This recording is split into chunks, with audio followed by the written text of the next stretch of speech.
Past 4 episodes of Dorset Hunters, I've looked at the predatory dinosaurs that can be found within the county of Dorset in the UK. Now this is a bonus episode where I've just shifted tack slightly and I'm looking at a couple of the other dinosaurs that have been found from Dorset that aren't actually from the group of the theropods. And this episode I'm going to look at 2 dinosaurs, Echinodon and Owenodon. Owenodon is only known from a single jaw fragment found in Dodsonand Bay, just south of Swanage. Though, however, there is a tibia and fibia and a femur from North Yorkshire that have been tentatively assigned to Owenodon. Now, Owenodon was found by A.J. Hogg in 1860 and was assigned to Iguanodon by Richard Owen in 1874.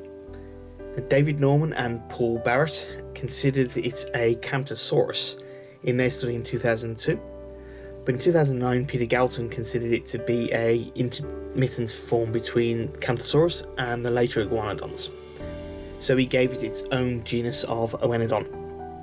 With the fossil being about 14 centimetres long, it's safe to give an estimate for the size of this animal to be around about 5 metres, which makes Owenodon one of the smaller members of the iguanodontids. Now, it was a herbivore that would have lived alongside both the dinosaur Echinodon and the theropod Nuthaestus at the beginning of the Cretaceous period, about 143 million years ago.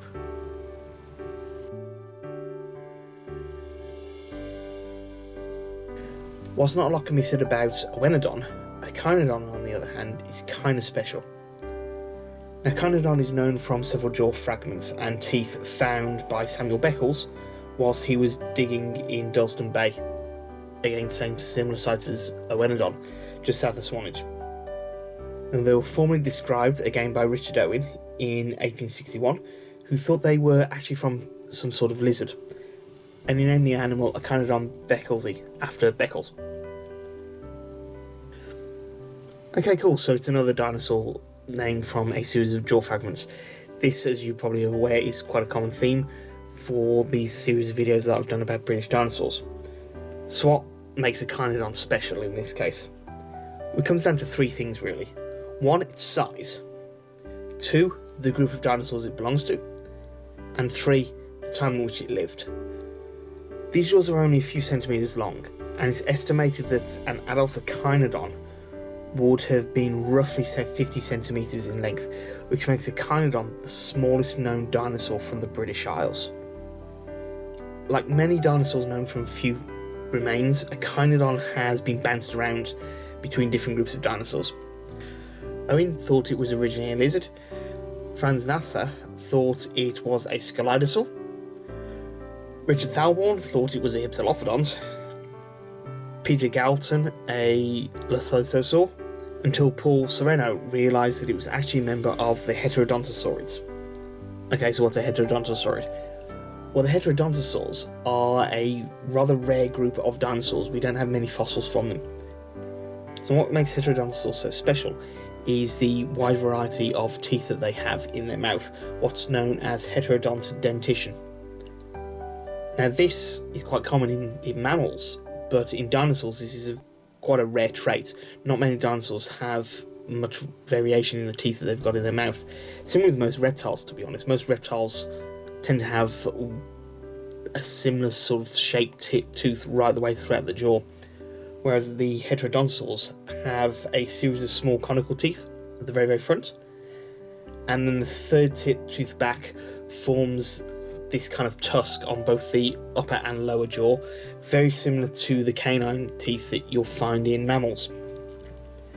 And then further back in the jaw you've got a battery of leaf-shaped teeth designed for processing of plant material. And this variation in teeth also implies an omnivorous diet within Heterodontosaurs.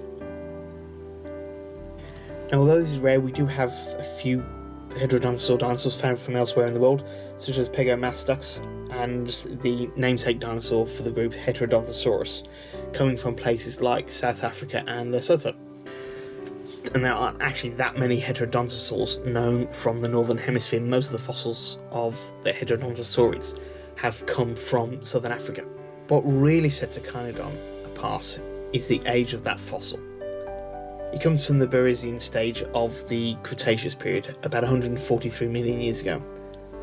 And all of the heterodontosaurids are from the Jurassic period, most of them from the early Jurassic period. And this makes Echinodon the only Cretaceous heterodontosaurid known from anywhere else in the world, and possibly the lone survivor of this enigmatic group of dinosaurs.